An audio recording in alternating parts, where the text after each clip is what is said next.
Hi, I'm Norman, and this is my wife, Ramona.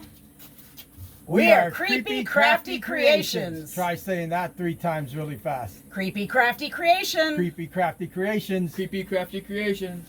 That's our grandson, LJ. He does all of our tech work for us. We love making Haunted house and Halloween props. So come join us and have some fun. Okay, as promised, I'm back with a follow-up video on the milk jug skulls. Today I'm going to be doing the painting technique and the aging technique and a little bit of detailing on them. I'm going to show you the different steps and also trying like a little bit of a corpsing on the skull. First thing I wanted to show you is how to attach the back after you had cut the skull off. I never showed you in the last video how to attach this back together after you've cut it off of the model.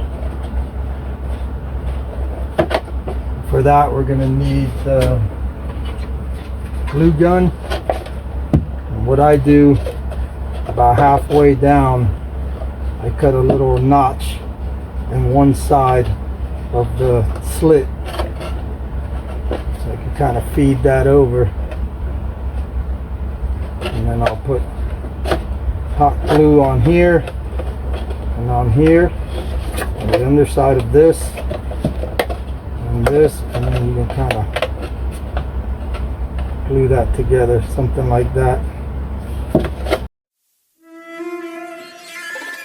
Hold that together till the glue dries. Be careful working with hot glue, it's hot.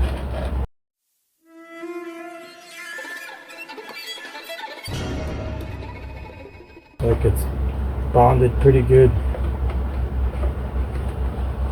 If you're not happy with some of these little pieces that are still sticking up, you can go back and trim them off a little bit.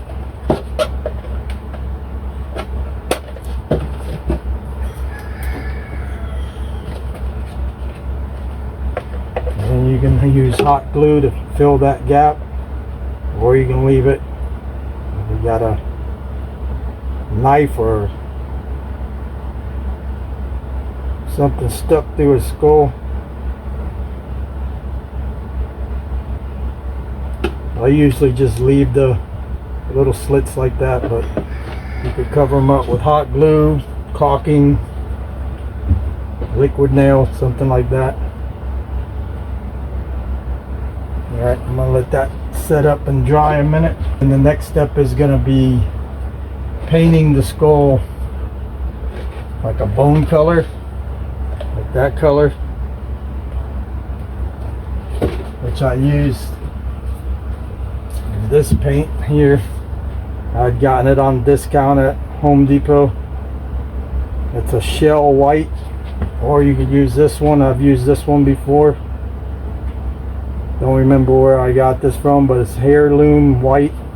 Any kind of bone color, off-white will work.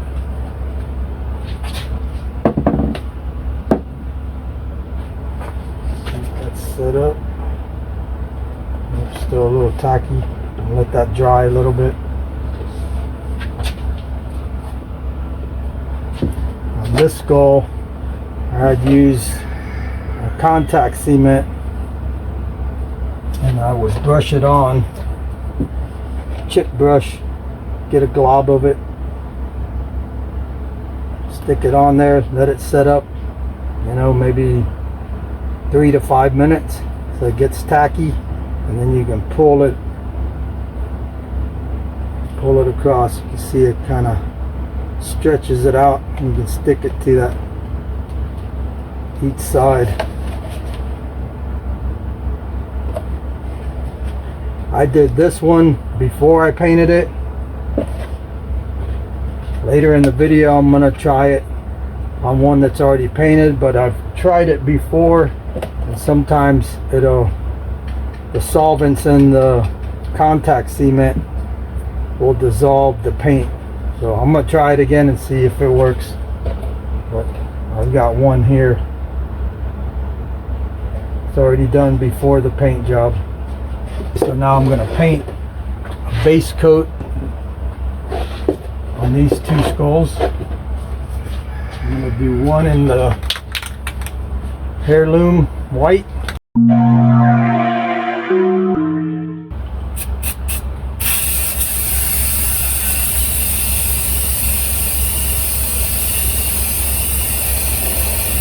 And if anyone's wondering, the other side of my shop is open. So I'm in well ventilated. I also have a fan going. A well ventilated area.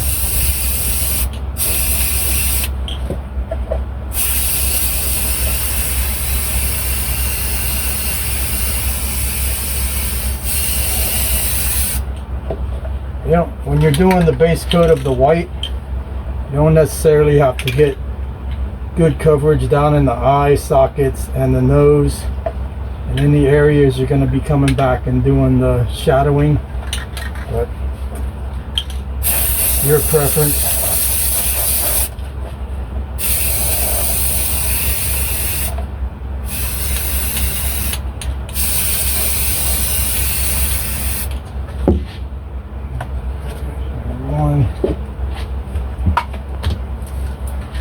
This one I'm going to be doing in the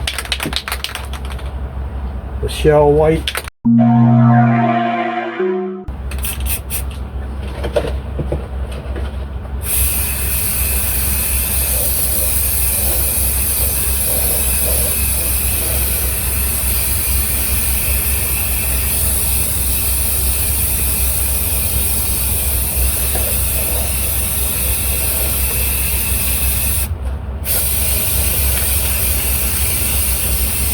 I like to get a little extra on the teeth area, makes them stand out a little bit more.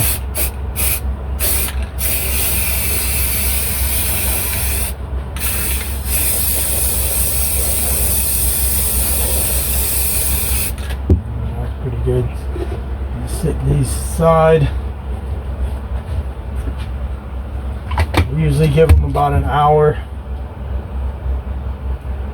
to dry before I start the next process, which will be blacking out, shadowing like the eyes, the nose, anywhere that needs a shadowing effect done in there.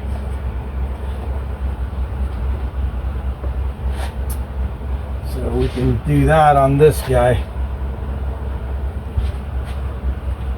We've got a little pan of water and some brushes.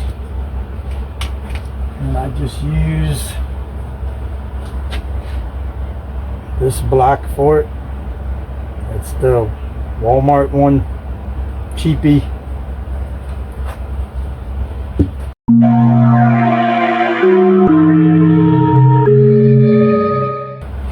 And just black them out.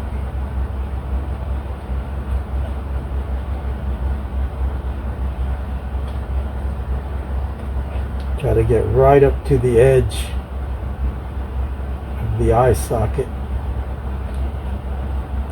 Want to follow that contour around.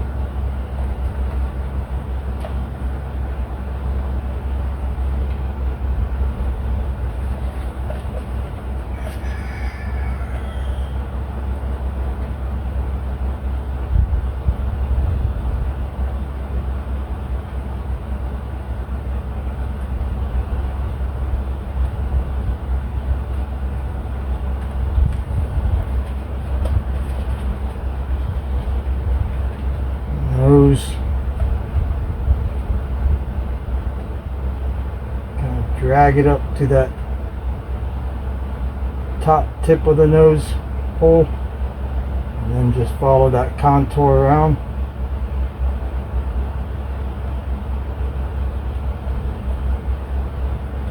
Doesn't have to be perfect. The skull, he's been dead a while, so I'm gonna shadow this area in.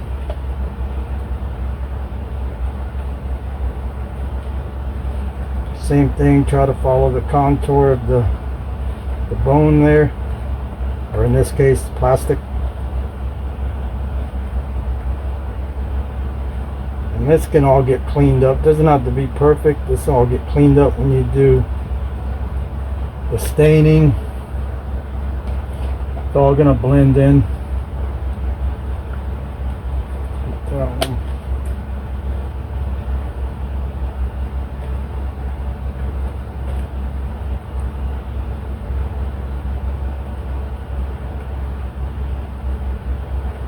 Follow the contour of that bone.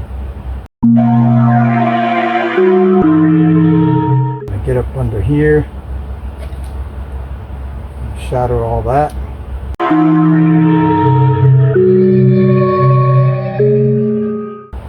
This side's missing it, so I don't need to get that. I also try to go, if there's any extra plastic like under the teeth area, I'll try to go ahead and black that out.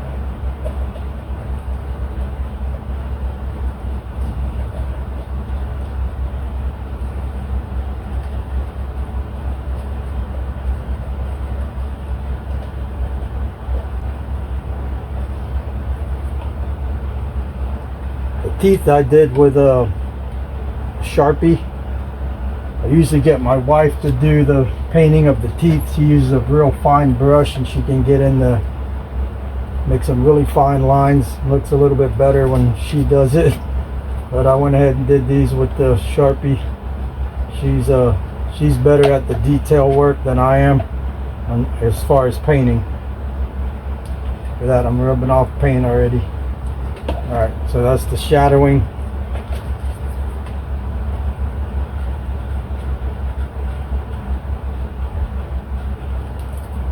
Let this guy dry.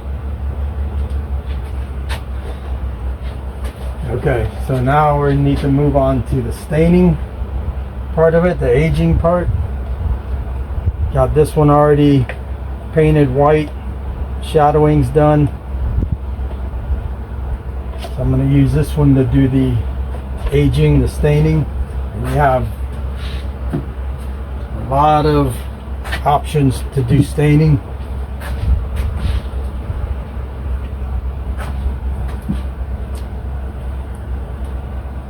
Sometimes I'll use this. This is a little more expensive. This is probably the most expensive out of all these. It's a saddle tan. This is what Alan Hops uses a lot. He's over at Stilts Beast Studios.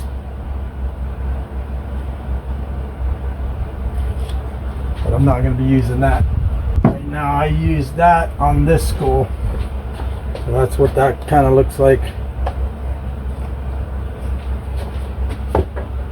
And also use the Minwax stain, wood stain. That's what I usually use.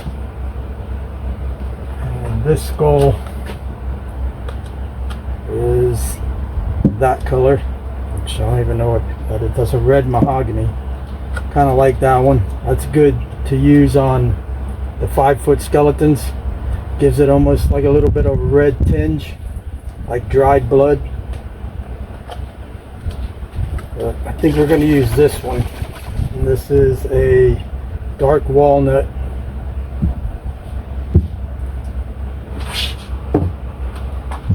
Or you can use paint mixture. This is the cheapy brand of paint from the Dollar Tree, brown. You could also use a black. I put about 4-to-1 mixture, 5-to-1 mixture, 1 part paint, 4 to 5 part water, and mix it up. And you just spray it on and let it set a little bit, and then you wipe the excess off. And you can use that as a stain, brown or black or whatever color you prefer.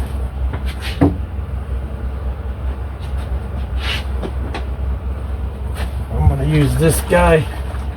This is the dark walnut. Use a chip brush. Kind of messy. I just brush it on. Make sure you're getting to all the crevices, because that's where you want it to stay.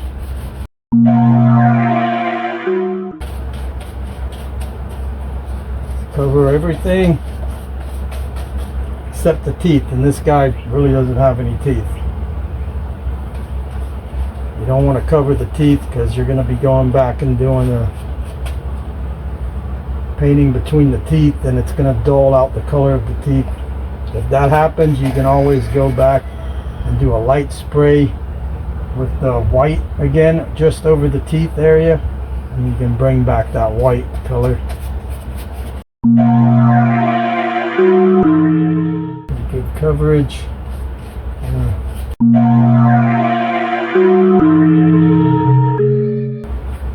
Alright, we need to let this set up a little bit, and then we'll come back and start wiping the excess off. Okay, so now we're gonna see if this is ready to be wiped down. I want to take all of it off.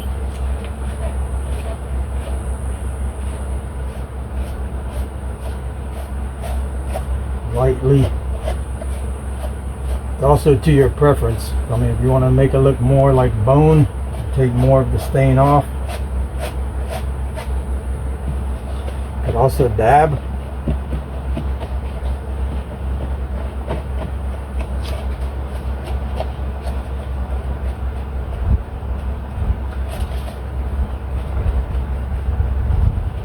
The cloth you're using is like coarse, has a lot of fibers on it. It's better to dab it than to actually wipe, because then it's pulling more of the stain off.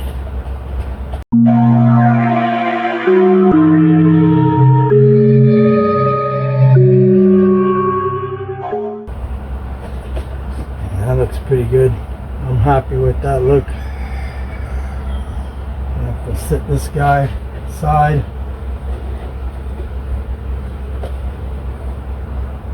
That still needs to dry. And that's the staining part of it. So now, if you want to make some of the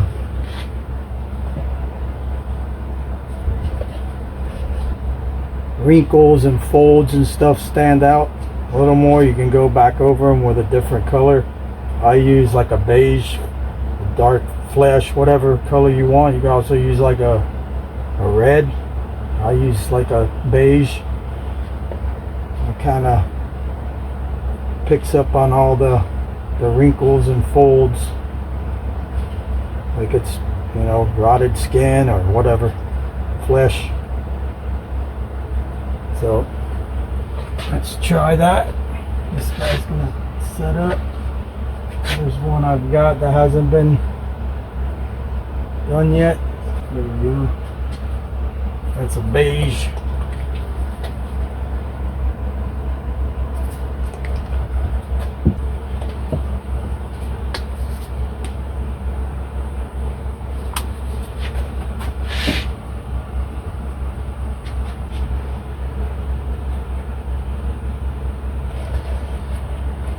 Start somewhere in the back so you can see what it's going to look like. If you're not happy with it, you can wipe it down.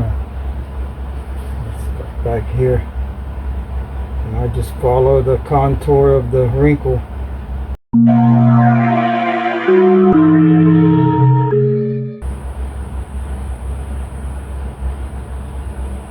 The smaller ones, just a little less paint on it. And on the sides, I kind of leave I don't go all the way down to the bottom of it. Sometimes I'll go back with the Sharpie and give a little bit of a line for a shadowing.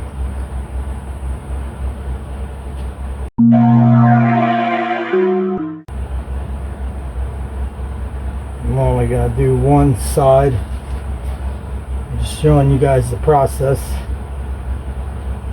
Because I mean, you could spend a good amount of time on doing this. And I mean, it's all up to you how much detail you want to put into it. Sometimes I don't need that much detail. Sometimes it'll be on a wall prop like this, and you don't really need a bunch of detail. It's going to be a little bit in the background.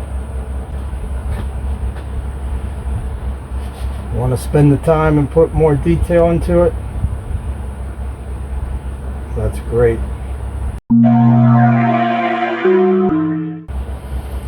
So something like that. And you can come back later if you want and give it some shadowing with the black paint or the Sharpie. I like using the Sharpie. It's a little easier for me to get the detail with the Sharpie. Let's go ahead and do this big chunk of flesh right here.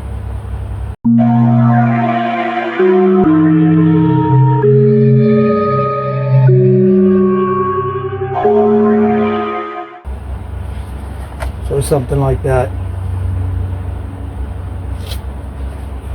Set this guy aside.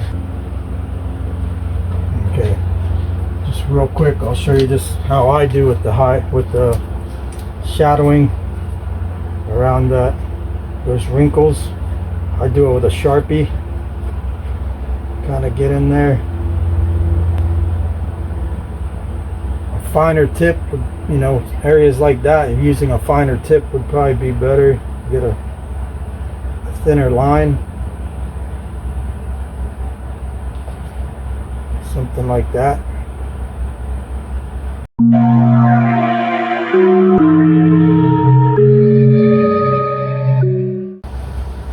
Over here. Anywhere you think there would be, you know, shadow.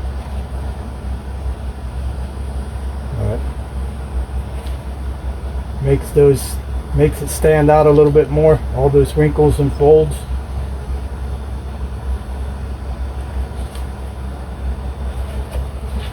Alright, what was I gonna do? I was gonna try this. Try the contact cement on an already painted skull. See how that's gonna work. We're gonna try to do a little bit of the corpsing with the contact cement. I've done it before after painting the skull, and it kind of melts it dissolves the paint. So, try it again.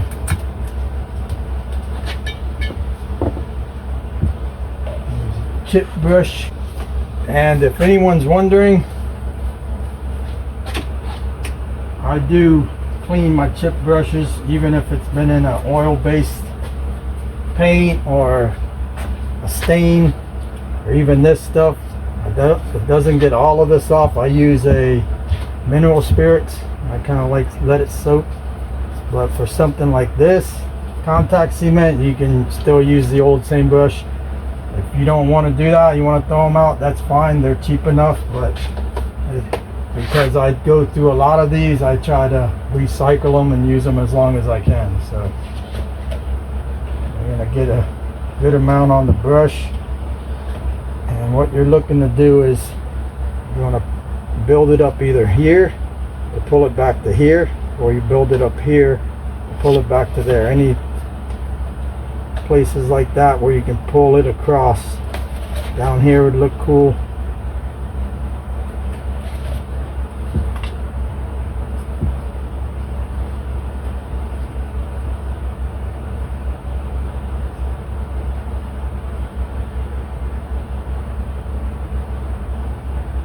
You can try to pull it as you're going, but most of the time, like you see, it's falling. Sometimes it's better to let it set up.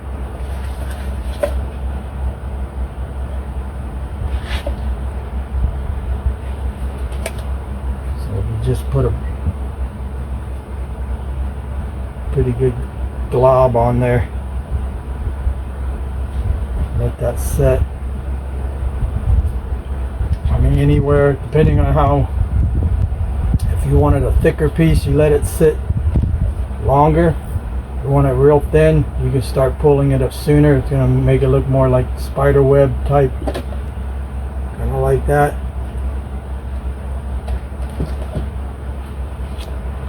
Let that set up a little bit. Where's that one? This guy. This is the effect you're looking for. Little little bit of flesh, whatever skin. And then once that's dry, you can either leave it that color. I go back and use the same beige and just with a fine brush and just paint those pieces. That's what it'll look like.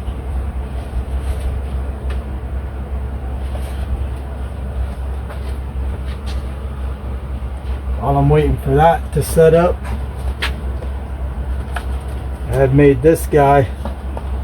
Always used just regular human skulls for doing the milk jug skulls, but I had bought this last year from the spirit store for the witches theme, and I figured I would try it to see the size difference. What happened was I used a half-gallon jug and it didn't fit all the way around this, so I just improvised, and pretty cool looking. There's the first one I had done.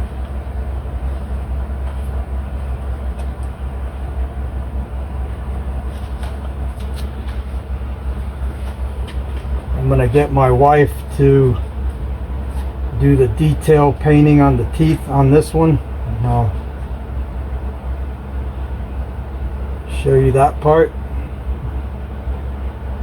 Show you the difference between the fine brush painting of the teeth, in between the teeth, and Sharpie that I use. I think the brushing, the painting with a brush comes out a lot better, looks a lot better, but I'm not as precise with that little brush as she is, so I'm gonna let her do this one.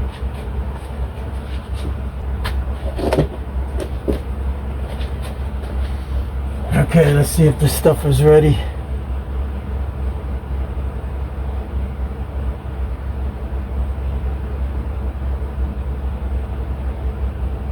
You don't want to block that whole area off, because unless you've already painted it like I have,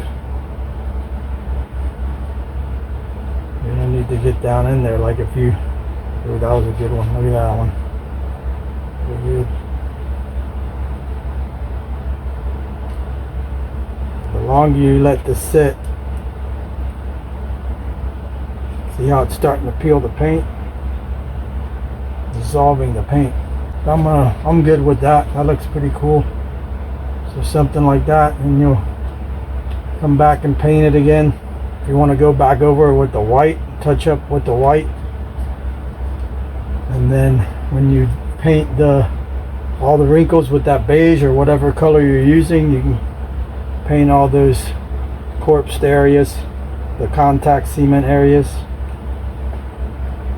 But that's kind of what I was looking for. Looks pretty cool.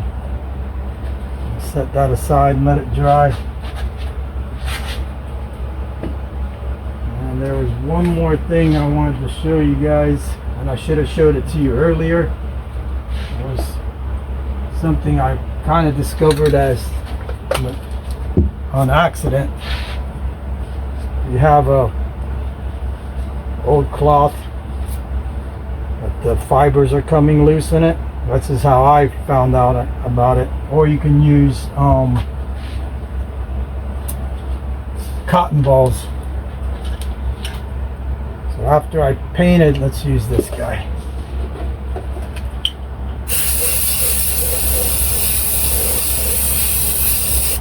I'll let that sit a minute to get tacky.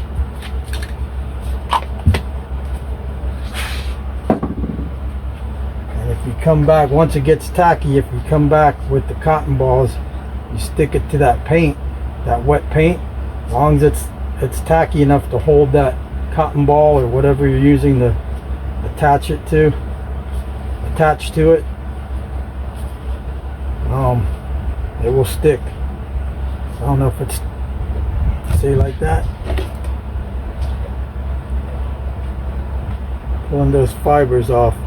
And you imagine with a cotton ball, gives you a bunch of little fibers, cotton ball, you can leave more of it on there. And then once that's dry, it's going to stay, and then you can hit it real lightly again with the white color, the paint. Or you can, when you go to paint the folds and the wrinkles, you can hit it with that color, however you want to do it. It won't give you the same effect as like the wrinkles, like this pieces of flesh on it. I mean, you could also paint them like a reddish color. That was one other thing I wanted to show you.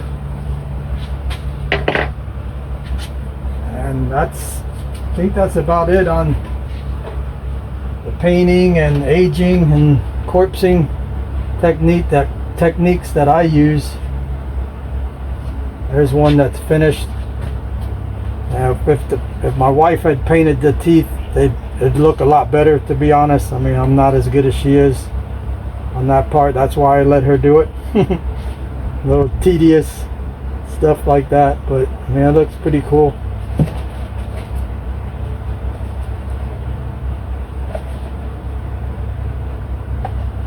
So that's my take on the milk jug skulls, painting, aging, staining, corpsing, detailing,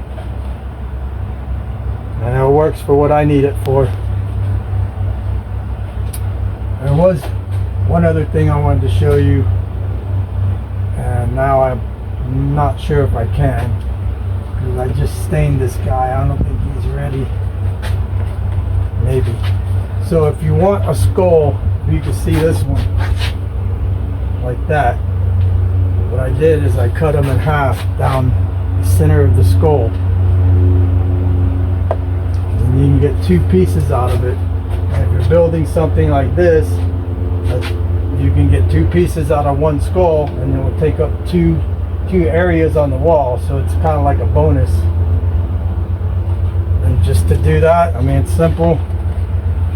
Cut down the center of the skull. I use scissors. You can use a razor knife.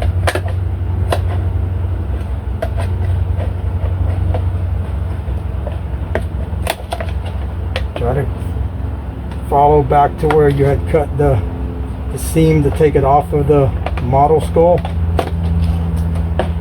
And I had already peeled that off.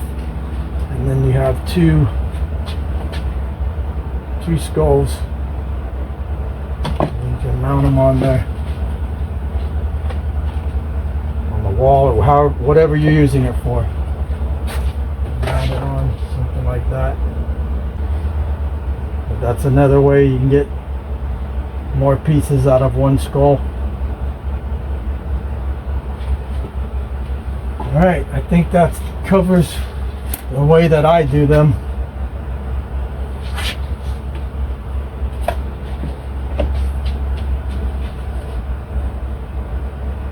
After I get my wife to do the detail painting on the teeth of these that aren't done yet, these three, I'll come back and I'll also finish these two skulls that are still drying, and I'll show you all of them finished.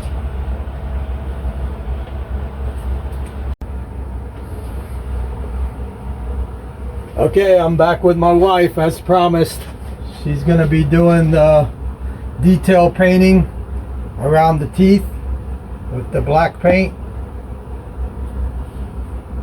I'm gonna get started. So what I'm using is the black that he used earlier for darkening the eyes, for the shadowing areas. It's the apple barrel from Walmart, the black acrylic paint. And I'm using this brush is a silicone brush I just got off of Amazon, because I do epoxy cups and it works good for my epoxy cup. So I just use that for the teeth. I just wanted to add that this is the cheapy black paint from Walmart. Always have to save money any way we can, so we can have more to spend on props for the haunted house. So I'm just dipping the paint brush into the acrylic paint, and what I do first is I go along the gum line, right along the teeth and where the lips would be.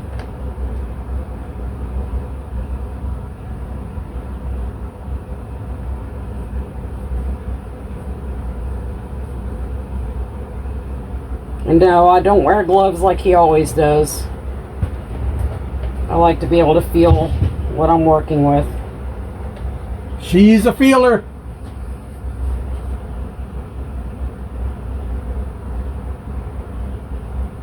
And that's alright if you don't get the lines perfectly straight, because our gums are not perfect.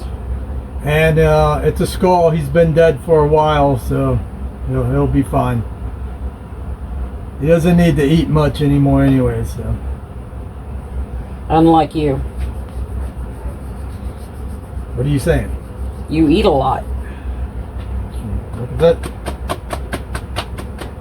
The belly. There ain't much there anymore.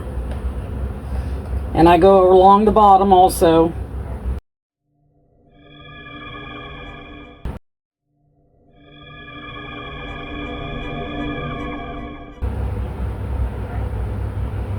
And these silicone brushes I like because you really don't need any water to clean them off. But if you could see, it's just right around the gum line. And now when I do the teeth, it's very simple. When you've done your milk jug skull and you mold it onto your model, press really down good hard on around the teeth area, so that way you get the impression of the teeth. So that way when you outline the teeth, you can pretty much follow what's already on there, what's imprinted on there. And you just draw lines upwards.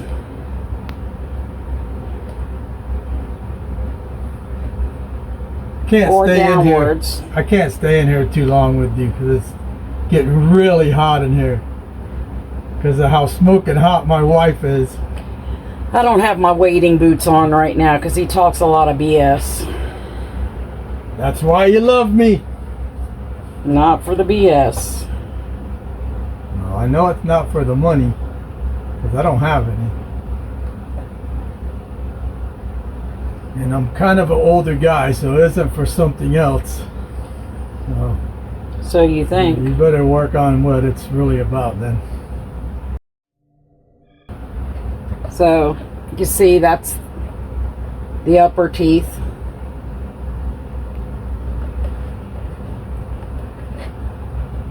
Now the lower teeth, it's even easier to do them because you're just lining up the lines.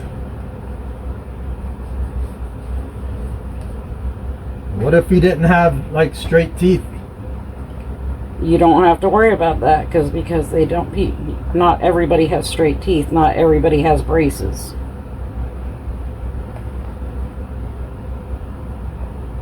If he's had his teeth knocked out a couple of times, that's fine. They're crooked. Or they could just be squiggly line because they're partially rotted from eating too much Halloween candy.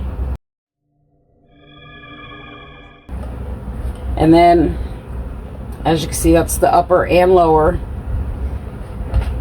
And then to separate them, it's real simple. What I do, like when I start on the edge here,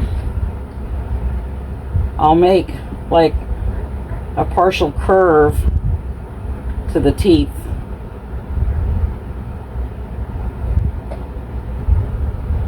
And all the way, just a little bit of a curve, because you know your upper teeth overbite your lower teeth, so you're going to see those curves and not necessarily the curve of the bottom teeth. I thought we didn't judge at this channel. Talking about overbites. Everybody has a natural overbite here. You say so. Unlike some of your history that has rabbit teeth. I'm lost. Aren't you always? That's why I married you. Yep. You're out of your mind that day. I think you were lost that day. You were an hour late. No, I wasn't lost. Were you getting the So, last shot at your boyfriend? as I say, as we're talking about the skull, so that's how I do the teeth. It's really simple. Okay, so that kind of wraps up all these. And the easy thing with the silicone brush, you could just take a paper towel or a cloth, just wipe it like that, and it's clean. No water needed. So that's the finished product on these guys. These were the 3 that you just did. I think so, right? No, I did 2. Yeah, no, I didn't do him. You do him? I did him. That one. Let's showcase those guys. And these are the other ones from earlier that I did.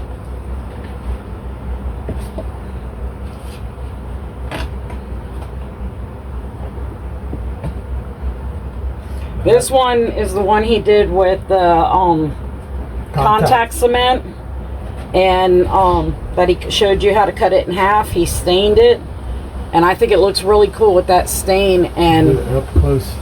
the contact cement, because the contact cement was already a yellow color, and then the stain, so he really doesn't need to do any more painting to that, I don't think. I think it looks pretty cool and almost like oozy, gooey type. The way we like it. Oozy and gooey. What else? Oh, I wanted to show the different stains that we use in the different skulls. So it's these 2 guys. These 2 up front. I believe it was those 2. Those 2 were done with the saddle tan Why are they different colors? because I left this one on longer. Oh. Dried longer. Look at that wind picking up. Didn't blow our skulls over. So depending on how long you leave it on, Yeah. will give you a different color to them. Yeah, I left this one on a little bit longer. I didn't wipe as much off with that one. So that was the saddle tan stain on that one. Those 2. Which one? What stains that? This is the dark walnut. I think I only did one. It was, You did these in dark walnut. That guy looks like he's dark walnut.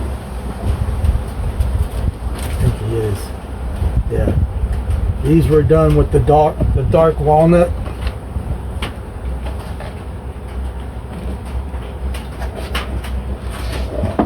It's getting ready to storm here.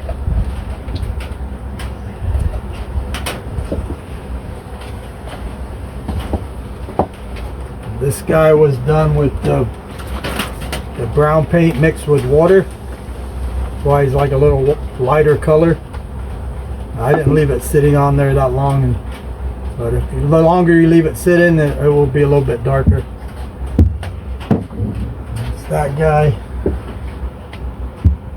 This was the. That was the mahogany. That one was done along with the bird skull. bird skull. Is the red mahogany. That's the one I prefer. I like that color. This looks like dried blood almost. That's my favorite. What'd you do these 2 in?